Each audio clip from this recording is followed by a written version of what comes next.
Hi hello ನಮಸ್ಕಾರ ಪ್ರೀತಿಯ ವೀಕ್ಷಕರಿಗೆ.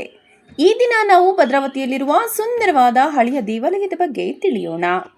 ಭದ್ರಾವತಿಯಿಂದ ಸುಮಾರು 20 ಕಿಲೋಮೀಟರ್ ದೂರದಲ್ಲಿರುವ ಕೂಡ್ಲಿಯಲ್ಲಿ ಇರುವ ಕೆಳದಿಯ ನಾಯಕರು ಮತ್ತು ಹೊಯ್ಸಳ ರಾಜವಂಶಸ್ಥರಿಗೆ ಸಲ್ಲುವ ಅನೇಕ ಅತ್ಯಂತ ಸುಂದರವಾದ ಕೆತ್ತನೆಯುಳ್ಳ ದೇವಾಲಯಗಳನ್ನು ಹೊಂದಿರುವ ಶ್ರೀ ಚಿಂತಾಮಣಿ ನರಸಿಂಹ ದೇವಾಲಯ ಕೂಡ್ಲಿಯು ಒಂದು ವಿಶೇಷ ವೈಭವದ ಸುಂದರ ದೇವಾಲಯವಾಗಿದೆ.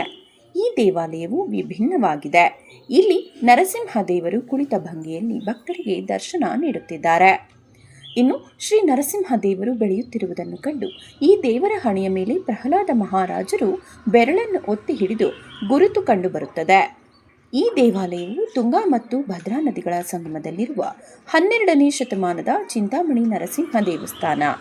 ಇಂದು ಗಿಡಗಂಟೆಗಳು ಬೆಳೆದು ಹಾಳಾಗುತ್ತಿದ್ದು ಇದರ ಕಡೆ ಗಮನ ಹರಿಸದೇ ಇರುವ ಕಾರಣ ಮುಜರಾಯಿ ಇಲಾಖೆ, ಪುರಾತತ್ವ ಇಲಾಖೆ ಅಥವಾ ಊರಿನ ಗ್ರಾಮ ಪಂಚಾಯಿತಿಯಾಗಲಿ ಗಮನ ಹರಿಸದೇ ಇರುವ ಕಾರಣ ದೇವಾಲಯದ ರಾಜಗೋಪುರ ಕುಸಿದು ಬಿದ್ದಿದೆ.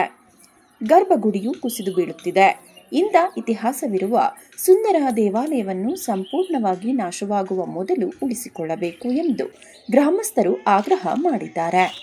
ದೇವಾಲಯದ ಮುಂದೆ ಇರುವ ಶಿಲಾಶಾಸನ ಹಾಗೂ ರಾಜಗೋಪುರದ ಮೇಲೆ ಇರುವ ಸುಂದರ ದೇವರ ಕೆತ್ತನೆಗಳು ಸರ್ವನಾಶವಾಗುತ್ತಿದೆ. ಆದ್ದರಿಂದ ಇದಕ್ಕೆ ಸಂಬಂಧಪಟ್ಟಂತಹ ಇಲಾಖೆಯವರು ದಯವಿಟ್ಟು ಗಮನಹರಿಸಿ, ತುರ್ತಾಗಿ ಬೇಗನೆ ಗಮನಹರಿಸಿ ಎಂದು ಇಲ್ಲಿನ ಗ್ರಾಮಸ್ಥರು ಪರವಾಗಿ ಸಿಟಿ ನ್ಯೂಸ್ ಚಾನೆಲ್ ಆಗ್ರಹಿಸುತ್ತದೆ. ವರದಿ ರವಿಕುಮಾರ್, ದೊಡ್ಡಬಳ್ಳಾಪುರ.